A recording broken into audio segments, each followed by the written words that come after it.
మాజీ మంత్రి వైసీపీ నేత వెల్లంపల్లి శ్రీనివాస్ పైన ఈరోజు విజయవాడ ఏసీబీ కోర్టులో అయితే ఫిర్యాదు చేయడం జరిగింది. అసలు ఏం ఫిర్యాదు చేశారు ఏంటి అనేది జనసేన పార్టీ నేతలు ఆయన మీద ఫిర్యాదు చేశారు. ఏం ఫిర్యాదు చేశారనేది మనతో మాట్లాడడానికి ఆ పార్టీ నేత శంకర్ గారు మనతో పాటు ఉన్నారు. సార్ చెప్పండి, ఈ రోజు మీరు జనసేన పార్టీ తరఫున వెల్లంపల్లి శ్రీనివాస్ మీద ఏసీబీ ఆఫీస్లో ఫిర్యాదు చేశారు. ఏం చేశారు, ఏమని ఫిర్యాదు చేశారు? వారు చేసిన అక్రమాల గురించి ఫిర్యాదు చేసాం. వారు ఉన్న టైంలో, మంత్రిగా ఉన్న టైంలో వారు చేసిన ఆయనకు వచ్చిన కోటా టికెట్లు కానీ, ఆ టికెట్లో వసూలు చేసిన డబ్బులు అట్లా అన్నిటి మీద విచారణ చేయమని చెప్పాం. అది ఆయన మీద ఫిర్యాదు చేసింది.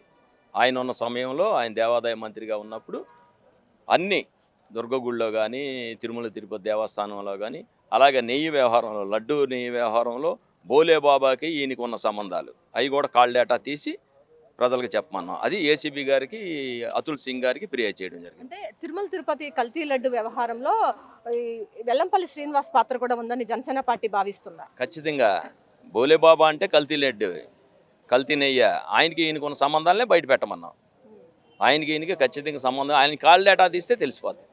ఇప్పుడు రాష్ట్ర వ్యాప్తంగా కూడా ఈ కల్తీ నెయ్యి వ్యవహారం మీద వైసీపీ నేతలు చాలా వివాదాస్పద వ్యాఖ్యలు చేస్తూ ఉన్నారు, రెచ్చగొట్టే వ్యాఖ్యలు చేస్తున్నారు. ఎందుకు ఇదంతా చేస్తున్నారంటారు? అందుకే కల్తీ జరిగింది కాబట్టి. కల్తీ లేదని అని అంటున్నారు, యానిమల్ లేదంటున్నారు. అసలు కల్తీ ఉందని వాళ్ళే ఒప్పుకుంటున్నారు కదా. కల్తీ జరిగింది కాబట్టి ఆ టైంలో ఈయన కూడా మంత్రిగా ఉన్నాడు కాబట్టి ఈయన కూడా విచారణ చేయాలి.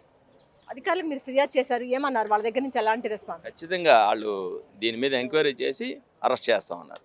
అయితే వెల్లంపల్లి పాత్ర కూడా ఈ కల్తీ లడ్డు నెయ్యి ఏదైతే ఉపయోగించడం జరిగిందో, తిరుమల తిరుపతి దేవస్థానంలో కల్తీ నెయ్యి ఉపయోగించి లడ్డూలు ఏదైతే చేశారో దానిలో వెల్లంపల్లి శ్రీనివాస్ పాత్ర కూడా ఉందని చెప్పి అప్పుడు దేవాదాయ శాఖ మంత్రిగా ఉన్నారు కాబట్టి ఆయన మీద విచారణ చేయాలని చెప్పి తాము ఏసీబీ అధికారులను కోరామని చెప్పి జనసేన పార్టీ నేతలు అయితే స్పష్టం చేస్తున్నారు. ఇది కూడా పరిస్థితి. కెమెరా పర్సన్ వెంకట్తో లక్ష్మి, 1 ఇండియా న్యూస్ తెలుగు, విజయవాడ.